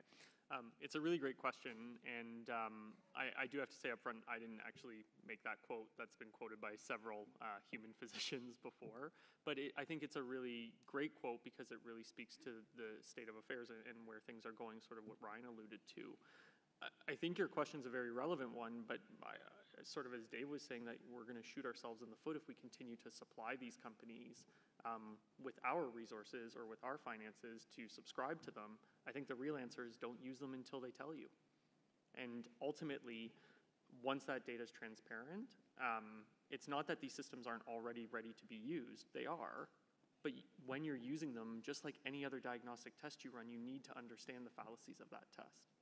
I think about that every time I run a 4DX and Andrew Peregrine whispering in my ear that there's a ton of false negatives and a ton of false positives. You better be careful in that interpretation, right? Not that I run 4DX that often, but I do. But the same thing applies to AI and that point about education as well. I think you, being a veterinary student at this point in time, I think this is sort of a call out to all of the veterinary colleges as well, is we need computer scientists or clinician scientists that are involved in AI research teaching in the curriculum. How do you evaluate an AI model? The same way you evaluate any other diagnostic test. So I don't know if that fully answers your question, but. And I guess the one thing I would add to that, and it really builds on what Chris has already said. But where we are in the rollout, the development, and the evolution of these technologies, there are a lot of players out there. There are going to be more players out there, right? And you hold the power in that you have the ability to vote with your dollars, right? So in terms of which service you subscribe to or which piece of equipment you buy, if you make it one of your selection criteria, that transparency, that providing the evidence for the accuracy of performance and so on, that's where you at least have a vote and you have an opportunity to influence that. Because if we wait to see where the market settles and what happens once the cat's out of the bag, it's hard to pull it back in, right? Yeah, Jim Fairless, dairy and swine veterinarian, and then I was involved with lab data for quite a while as well, and it gets back to this validation thing and who is actually responsible. I look, I don't know if there's any regulators in the room, but what happens if something goes wrong? Who is ultimate? I know the answer to this. Who's ultimately responsible? And what are the regulators going to do? And those that are using this data need to think about that too. I can answer my own question, but I'll let you guys talk. I'll go first, I guess. We were actually just quite literally having that same conversation that, any of the questions that we pose to you guys today are not unique. This is being asked in multiple disciplines when it comes to AI integration. And I think what it ultimately comes down to, though, is we as clinicians are still going to be responsible. And because of that, you sure as heck better know how that system works. So putting both those questions together, we need to be educated. We need to understand what we're using with clear thought and validation before you're then using that in your clinical practice, because it will be you on the hook if something goes wrong. Or that's, again, if there's no regulators in the room, I assume that's where that's going to go, for sure.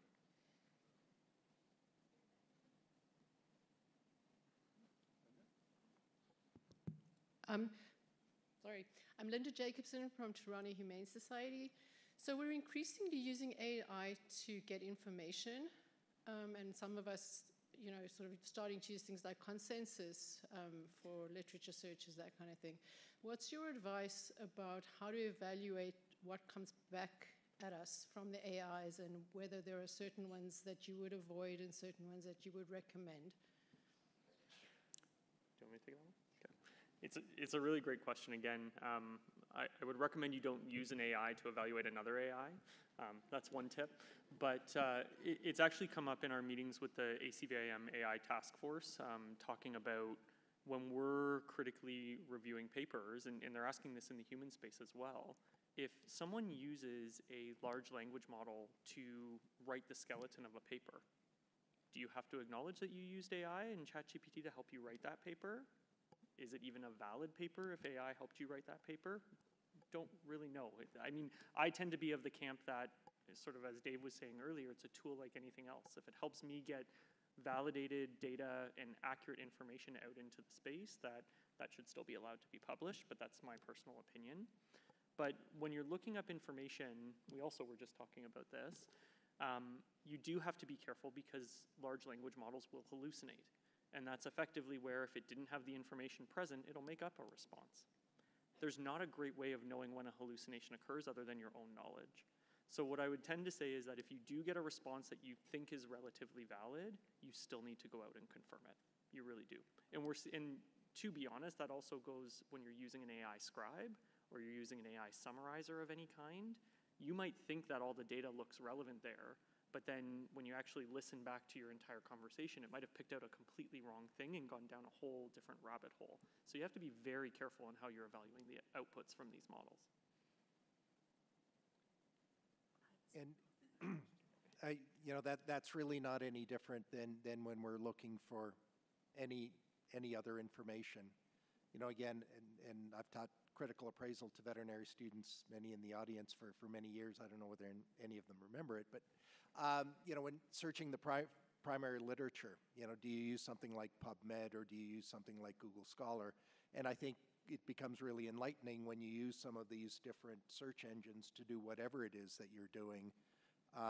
There are biases. Sometimes there are commercial elements involved in even what's presented to you in what are really now fairly simple models, but there are algorithms running behind based on sponsorships and all sorts of other things. So I think, again, the user beware, I think, has to apply across all of these things, and recognizing that we can't do all of this manually, but I think a healthy dose of skepticism is probably in order.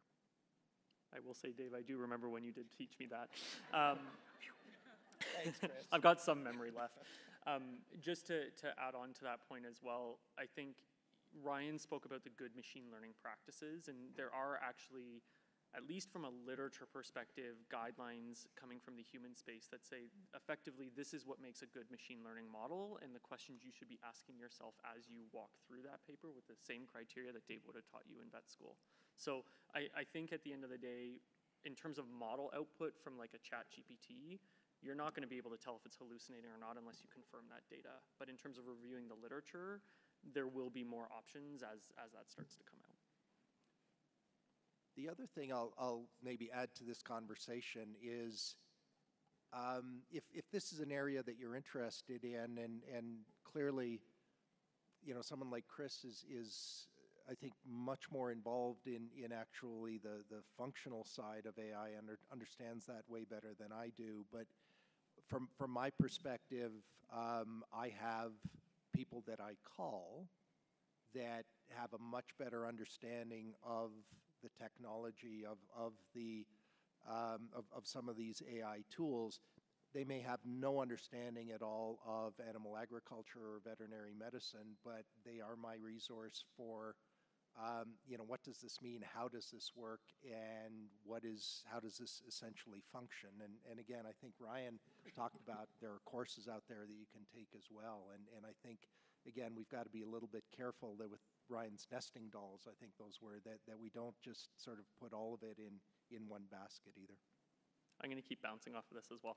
But one other point to that, if you all Google the Coalition for Health AI, they actually just released an assurance document that effectively goes through how health institutions should be looking at AI and kind of giving an overarching view to Dave's point that, you know, you have somebody you can call.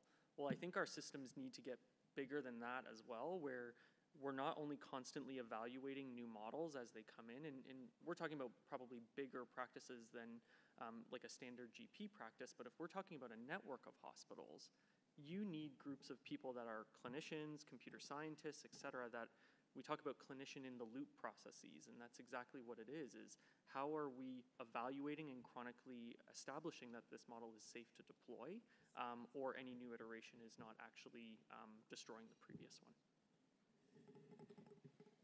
Hang on 1 sec. I'm just going to bounce off of the question there and then get there. So do you have advice on these scribe and intake type things for data privacy and how to make sure that your data is not being shared or is safe? Ask the company. One of the things that we have to be cognizant of too is the reason we give you all those questions to ask today is there are a lot of companies that are effectively GPT wrappers. And what that means is similar to Ryan's concept of, hey, I labeled a bunch of data and I created a company out of that model. These language models might use GPT as their back end, and they've got a veterinary front-facing beautiful application, but they're just using the open source available ChatGPT and then asking you to pay money for it. And there's big implications with that when it comes to GPT has its own policies of data privacy, but then so should that company, and there should be multiple layers of anonymization, there should be multiple layers of the way that they're actually encrypting that data. And if they can't tell you what they're doing, they don't deserve your data. Yeah, thanks. Rick James Davies, CFIA, so a regulator amongst you. So fascinating. As I listened to you, my brain went to a dystopian future where I envisioned a soulless corporate small animal entity that invests in the biggest and the best models, hires new grads, and says, you have to use AI to do your diagnosis, you have to use Scribe to record all your notes. Oh, and by the way, we have this great management program that runs in the background. So now we don't expect 4 clients an hour, we expect 10 clients an hour. And we'll monitor your Scribe, and we'll know how often you upsold your clients on something that they didn't really need because you now have performance targets every year. So my question is, where should we be optimistic that these will be great tools, that we don't end up there and we end up in a better place? Do you want me to take that? Go for it. Where's the line? Yeah. Oh, I don't know. No, I hope you felt at least, Ryan and I joke all the time because Ryan can sometimes take a little bit of a pessimistic approach in the terms of like the doomsday of AI. And I think it's a very careful evaluation of AI, which I really appreciate him as a scientist and as a colleague. And I think I tend to be a blind acceptance type person of, I am of the belief that just like I showed you those papers talking about empathy from language models and things, that it means us as a human population is naturally empathic because a language model couldn't exist without empathic humans, right? So I do think that there will be use cases and people that will use this to a disadvantage like any other, or sorry, not disadvantage, but to their advantage against us as workers. There will always be that case scenario. But I do think that in terms of greater good, there will be lots of people that will say, veterinarians are not staying in the profession anymore and there's a ton of burnout and the only way to keep them here is to provide them an AI scribe. And I know that these companies are going out to some of the bigger conglomerates and saying, we can provide your staff a way to get home sooner, so subscribe to us. And I actually don't disagree with that. I know I spend 30, 45, sometimes an hour long prepping for cases, one case even, because I got 100 pages of medical records. If I had something that could make me do that in 5 minutes, I can say openly to this crowd, I would use it because it means I'm going to get home sooner. So I think we need to get comfortable with the uncomfortable. It's going to happen. There's going to be some bad guys, but I think there's a lot of good to come out of it too.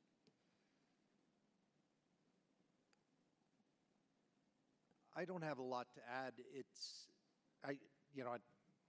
We've got some decisions, I think, collectively as a profession to make moving forward. And a lot of those decisions are, what do we buy into? Again, I come back to voting with our dollars and how we allow that to happen, right? And I don't think that's anything new. I'm sitting up here with one of these, right? And I remember being in practice with a bag phone when we got our first bag phone, and we're presented with technologies all of the time, right? And I think we get to make some choices, not all of the choices, but we get to make some choices in which ones we use and how we use them. And I think we've got to think about that as we walk down this road. Maybe this is the pilot in me, but for any of you that saw the movie Sully, it only takes one event to realize complete automation in everything is not a good thing. And in healthcare, for sure, it is not a good thing. So I couldn't agree with you more. Maybe we'll go from 2 pilots in the plane to 1, but there'll always be someone there when lives are at stake. And I think what we do is not packing boxes with widgets.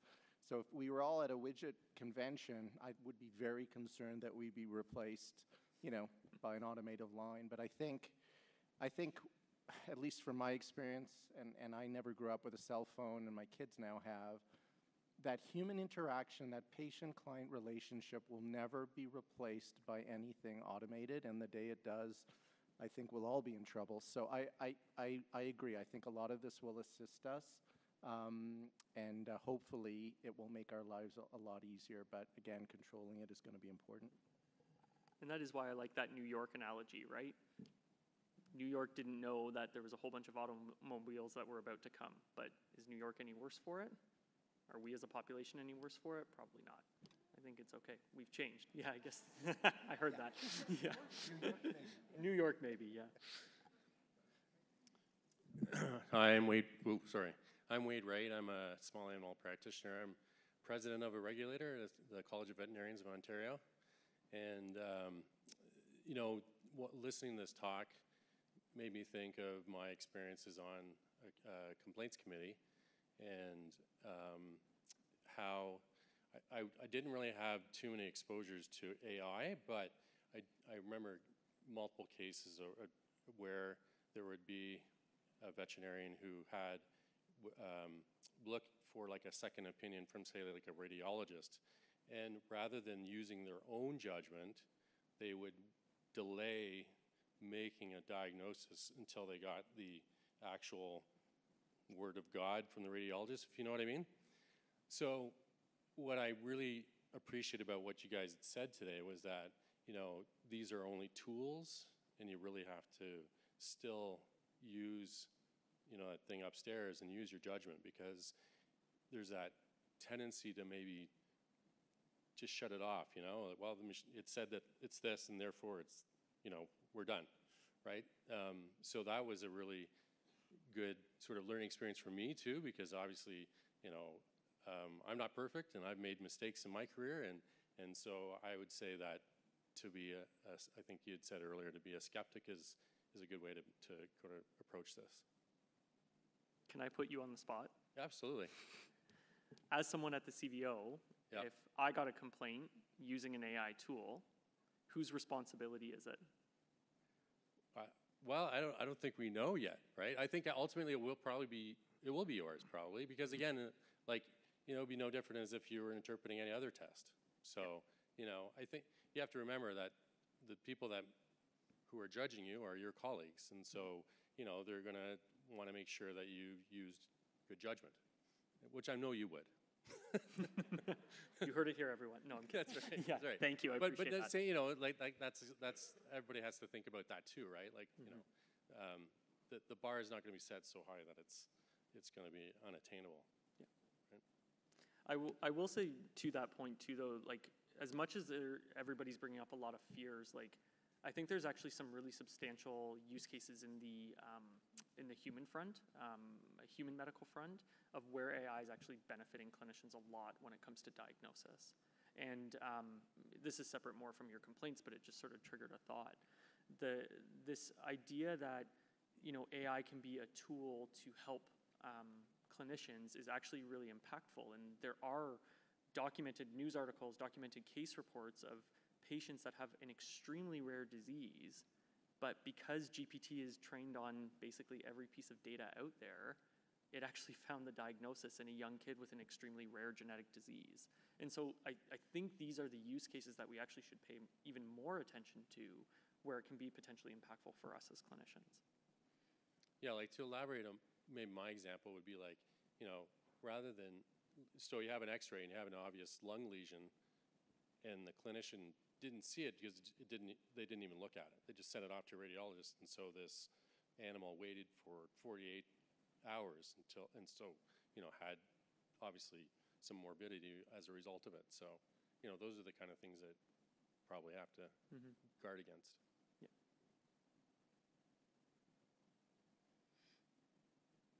Hi, Louis Quantis. I put in Chat GPT, if I use artificial intelligence to make a diagnosis and I'm wrong, who's responsible? It's been going on for like 4 or 5 minutes, but essentially the responsibility for misdiagnosis involving the use of artificial intelligence can depend on several factors.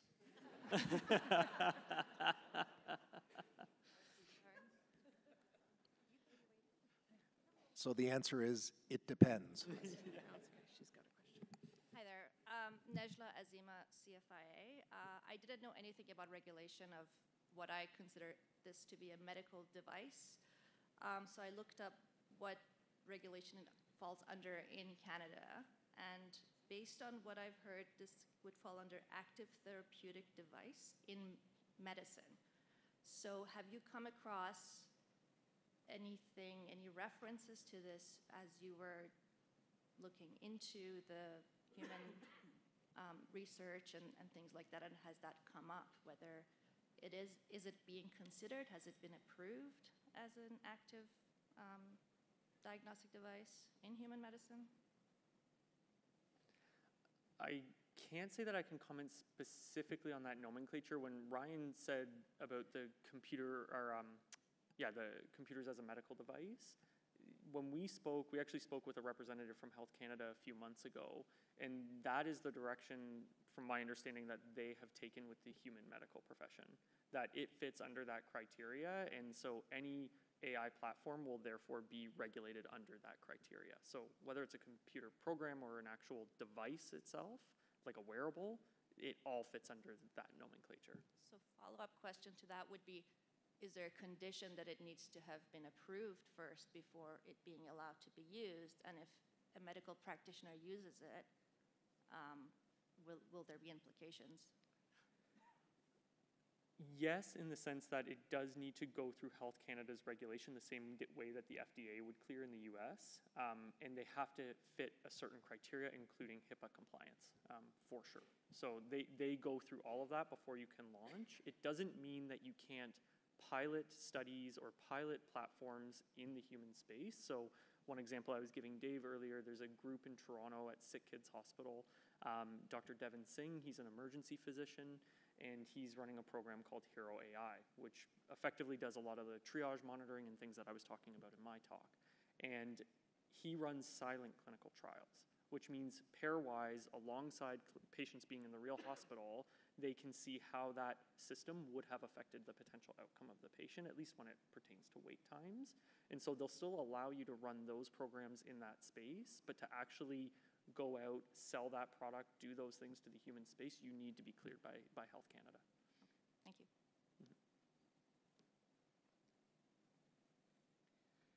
I'm Karen Norsel. I'm a bovine epidemiologist, and thanks, Dave, for accepting the invitation so we can talk cows.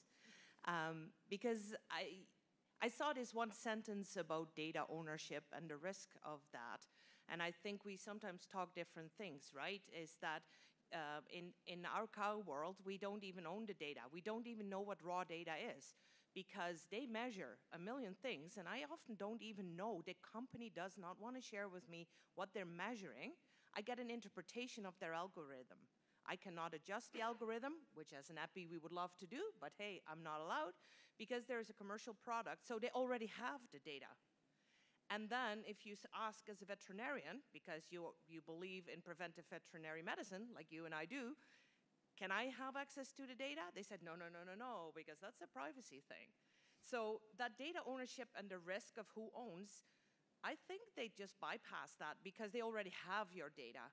And so you probably have gotten as many questions as I have on technologies, like what to buy and how to deal with this. And I think unless you just trust them and give it all to them, and otherwise you're milking cows by hand, and I want them in a robot. Yeah, and the reality is those decisions are not being made by veterinarians, right? They're being made by the farmers, by the producers. And we had a really interesting conversation with a group of farmers one day that we're in, and we were talking about different robotic systems, and a couple of them were from the Netherlands, and oh, those. The Dutchies, right? You know about those, Karen. And a lot about regulation and who owns data, and we said, so if I put in this system, and whether it's the raw data or the processed data, I assume I own it. And I said, have you read the ownership agreement, the contract? And have you seen the contract? And they go, yeah, we had, when we were, the dealer came by and there was this last page in a book that we signed. I said, well, go back and read the fine print. And all of those on-farm systems, there's a clause in there somewhere where it says the company has access to, not necessarily ownership. Some of them are written ownership of the raw data, but at least access to. And so again, that whole, we could have a 2-day discussion about how we get beyond that. And ADSA did a Discover conference, and we talked a lot about legal perspectives and so on. I guess what I've tended to do in those circumstances that you describe is try to find myself an insider who can go in the back door and access the raw data for me. So at least I have some understanding, but clearly that's not an option in the vast majority of cases. But it's an issue, right? And as we try to work across platforms and build decision algorithms and use these data, that's where the transparency piece becomes really, really relevant. Even a single data point, whether it's heart rate on a particular animal, is that over 1 minute? Is it over 30 minutes? Is it over the 2 hours? Or is it over the 12 hours between milkings? Is that an average? Do we have access to the raw data? All those things that if we're going to use them in any kind of an algorithm, we need to understand, and we may use it differently if we've got those, depending on what our question is, right?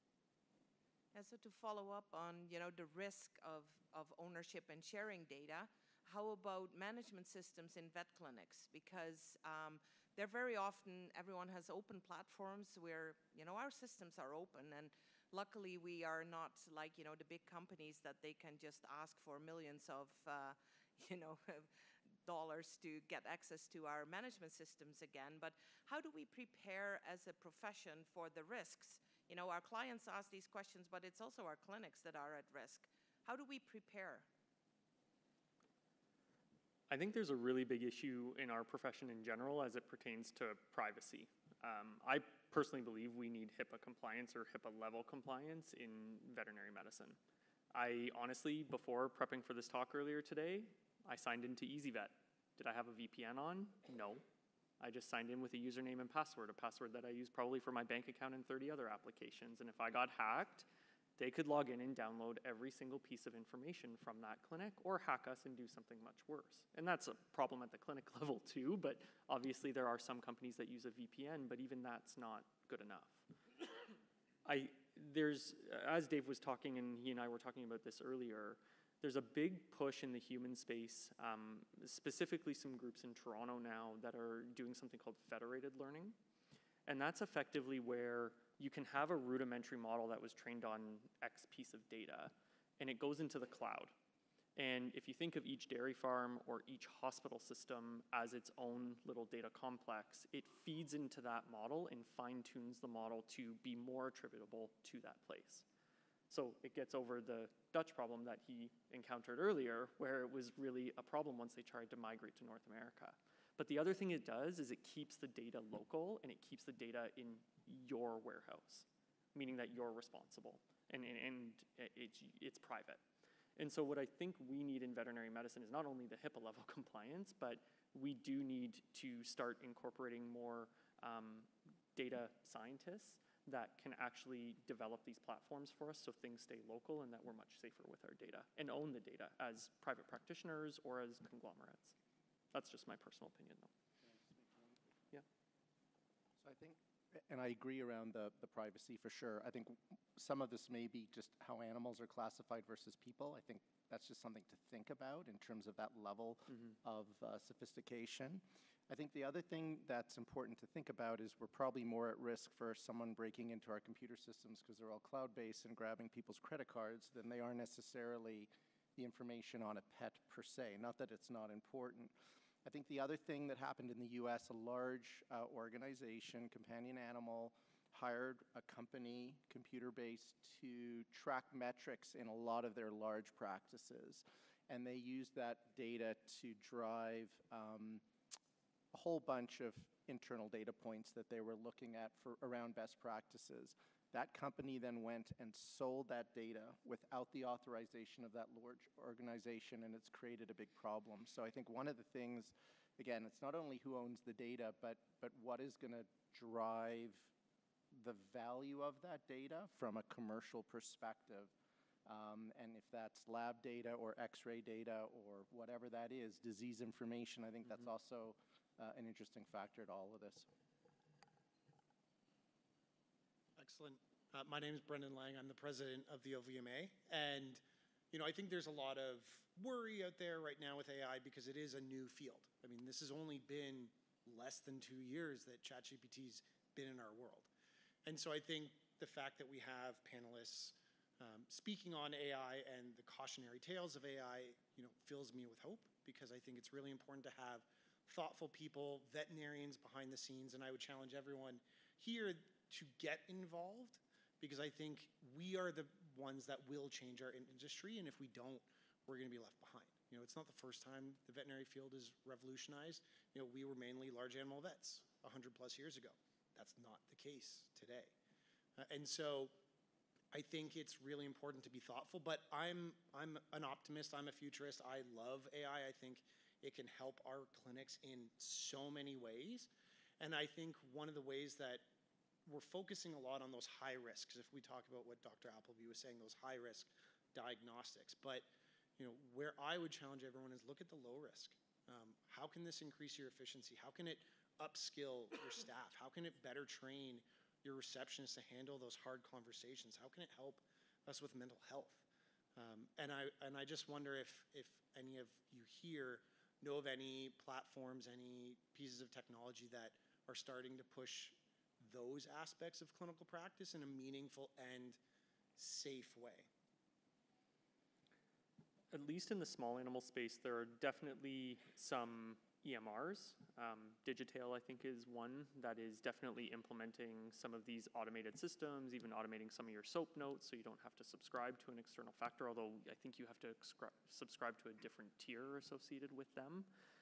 There is certainly, to my knowledge, not been any push for any mental health advocacy AI chatbots or anything like that.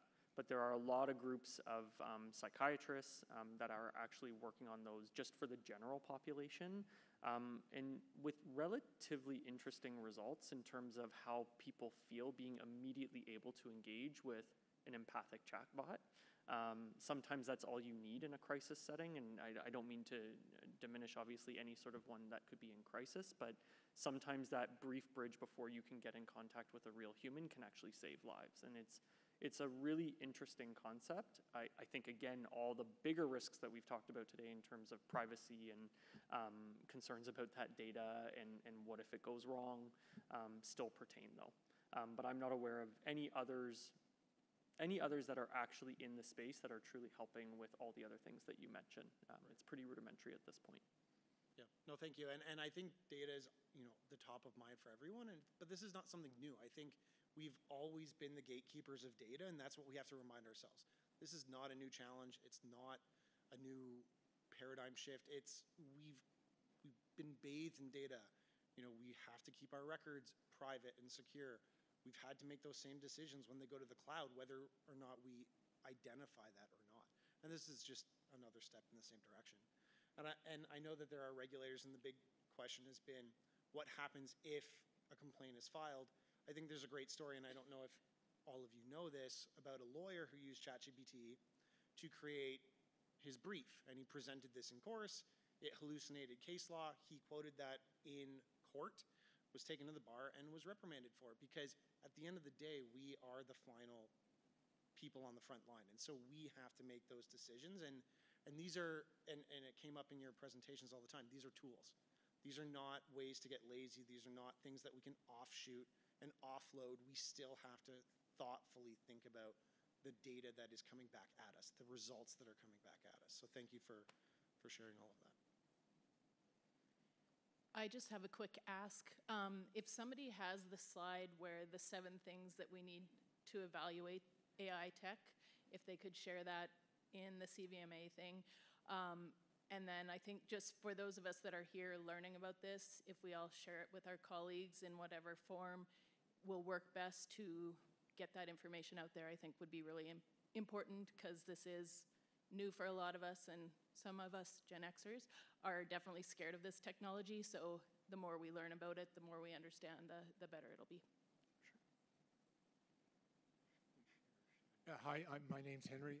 I'm glad you brought that up, because I'm old as dirt, and these applications, like you said there's 7 questions. I can tell you, if I went down to the exhibit hall and had asked those questions of those people, I wouldn't have any idea whether I was getting a load of bullshit or it was true. I don't have the knowledge and skill set to do that. So I don't know how people at the ground level are going to be able to critically evaluate that, and I've seen very poor AI applications in my veterinary practice. It takes quite a while to get the data set to prove it's crap, so I don't know how at the practice levels. I'm counting on you folks to inform us, as best you can, what is valid and what is bullshit, I think it's a really good point, but I think you're speaking to, again, the general theme of we're not trained in this. And some of us, in academia might have some access to computer scientists that might be able to educate, or maybe more lectures and things like that. But Ryan listed a bunch of great free resources to at least get some base knowledge. And you don't need to be an expert. I was not formally trained in AI. I was very privileged to have a fellowship that included AI training, and I took several courses online and many hours of my life doing that and got to where I am now, but I am still not necessarily an expert at all.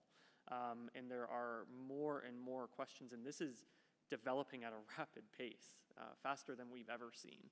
And I think as a community, we need to do a lot more outreach, and including having, there's the 7 questions, perfect, but having those types of people involved, or at least being able to trust that a company is being transparent, at least gives you some clarity that there's some ethics behind what they're doing. Or you can simply ask them, what is your ethical point of view of the process or the program that you're developing for the use in my practice? And if they can't answer that question, then maybe you need to move on to a different platform.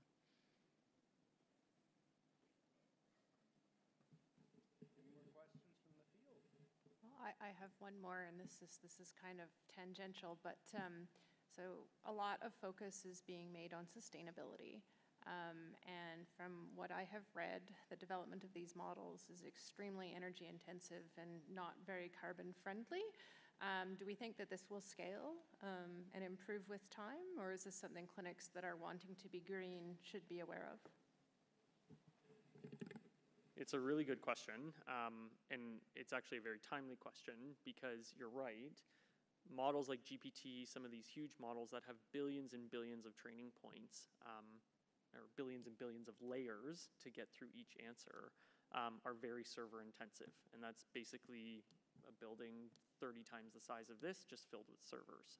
And every time you connect to ChatGPT and ask it a question, that's what it's running on. But there's a big push now for small language models, SLMs. And effectively, what people are doing is actually programming to fit a model that is good at asking very specific questions or answering very specific questions that can run on your mobile device. And so there's a couple papers out of Europe that have come out now that have effectively been able to do some of the radiology work that I already spoke about, the radiomic work, but on your iPhone. And so that's really impactful, because you're using the computational power of this device rather than a huge server farm. So in terms of being green, it's a big focus of the AI realm right now in computer engineers, and hopefully it'll get there. Hi, my name is Bruno. I'm a cardiologist in New Brunswick. You mentioned that you were on the ACVIM task group for the AI. Is there going to be a consensus statement that you guys are going to put out as far as like that vets could access and have all that information? Yeah, so that's actually one of the pieces that we're working on right now. Is one is a consensus as the ACVIM, as well as there's going to be like a clinician toolkit, which gives you some rudimentary steps to evaluate models and things like that. Some following a lot of the themes that we followed today. But yes, that is coming. Cool, and that's all open source, open access, so everybody has access to that, by the way, like from anywhere. Yeah. Cool. Thanks.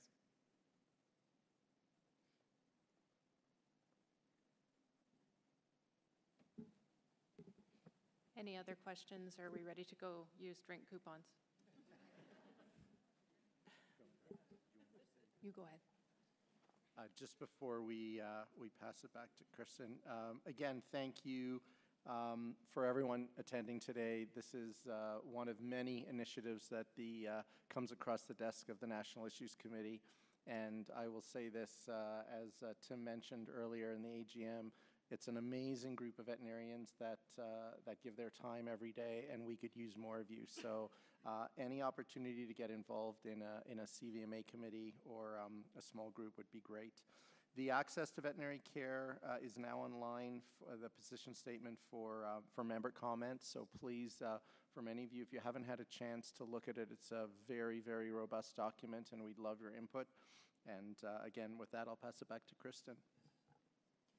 Yeah, thank you very much to our panelists, and thank you all for your questions and your participation and paying attention, and even after the snacks, so great job.